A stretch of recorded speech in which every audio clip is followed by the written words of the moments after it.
Hello, this is Dr. Foojan Zeine, and this is the tip of the week. The price of not paying attention can be high.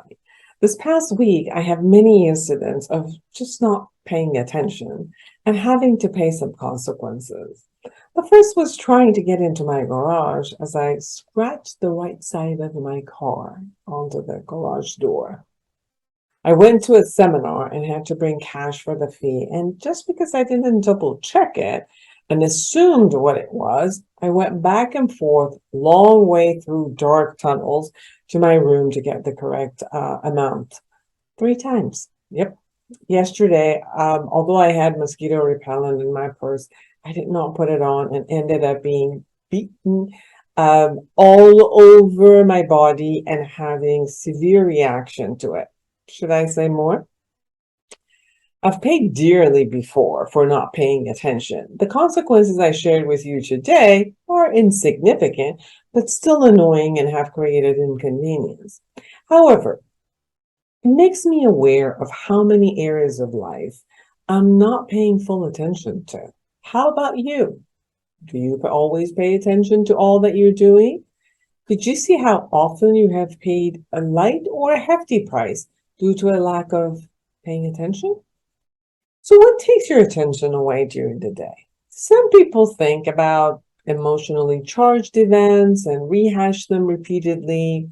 Some dream about future wishes, fantasies, or outcomes. Some bring up scenarios where they felt powerless before and create a more powerful, imaginative result. Some blame others for their mishaps and produce upset and anger for themselves.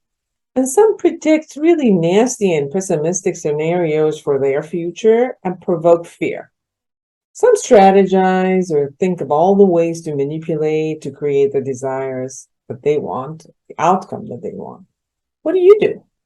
How do you spend your time when you're not paying attention to what you're doing, but your thought process just kind of goes away? What are some of the external matters that take you away and take your attention away? Or you actually attend to those instead of whatever it is you're doing?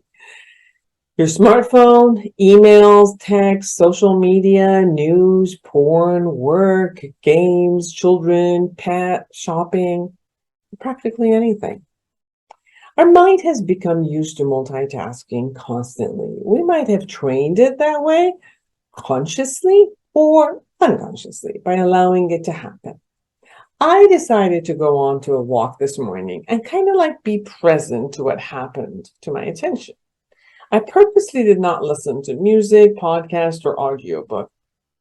I watched my mind wonder about all activities I had to do this week, then bringing it back to my walking and the scenery around me.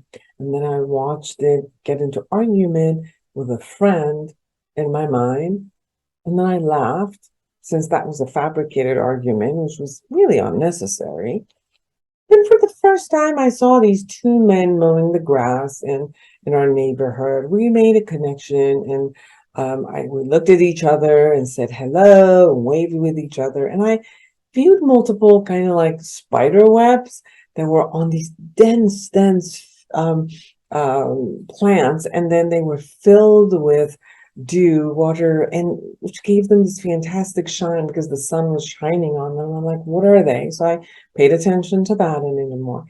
And then I felt this kind of gratitude. I felt grateful for the nature that was around me, for the neighborhood that I lived. And it was like, wow, I didn't really ever notice all of this, and they were always here. And how much of this was I taking for granted every day? Then as I was walking, I got really intrigued by this artwork of weaving between two trees by the spider. Gorgeous, breathtaking. It was like a wow, what a persistent art. And then whoops, I almost fell on my face. Here we go again. I was not paying attention to what I was doing, and I could have had a hefty price with my nose going in, right? I could have stopped and enjoyed the weaving and then walked again, but I had to do all of it at the same time. For 45 minutes, I watched my mind and awareness go everywhere and come back. However, I became much more explicit as I returned to the present moment. So I decided to practice paying attention to what I was doing all day at that moment. Like stop what I'm doing to pay attention to another matter that insists on taking my attention. Then stop and return to what I'm doing. This path creates less confusion, less energy, and a richer experience of what I'm actually choosing to focus on. I know that when we're doing a task such as walking around, driving, or moving along, the amount of stimulus becomes much more vast. However, it is the intention of paying attention to the act of walking or driving that allows the entrance of all other stimuli within it that is relevant to keep me safe or enrich the experience. I open myself up to consequences when I stop paying attention to what I'm doing, but continue doing it anyway while paying attention to something else, such as driving and talking, driving and looking, listening to music, or these recent times I've been actually talking on the phone and driving.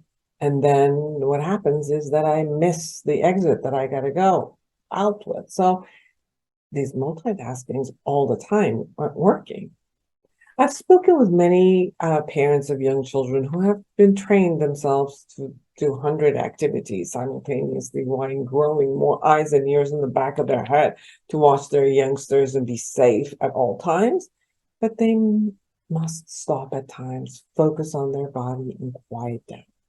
I've spoken with people trained to get themselves and concentrate out of their body while having sex. They're having sex and they're like, Foojan, I can't concentrate on my body and even what I'm feeling because my brain consistently wanders. Yep, that's how we've trained it. We can't even come in and stay focused anymore. People often report like hovering around their body versus experiencing being in their body and life as it shows up. Hence, the sense of anxiety and overwhelm is experienced.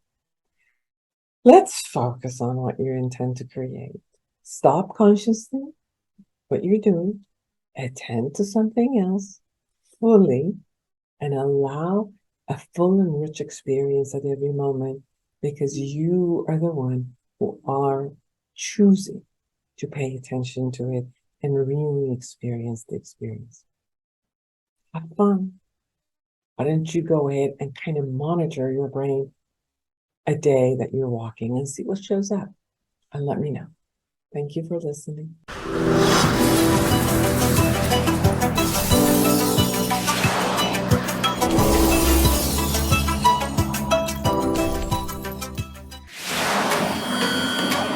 Togetherness Media. Togethernessmedia.com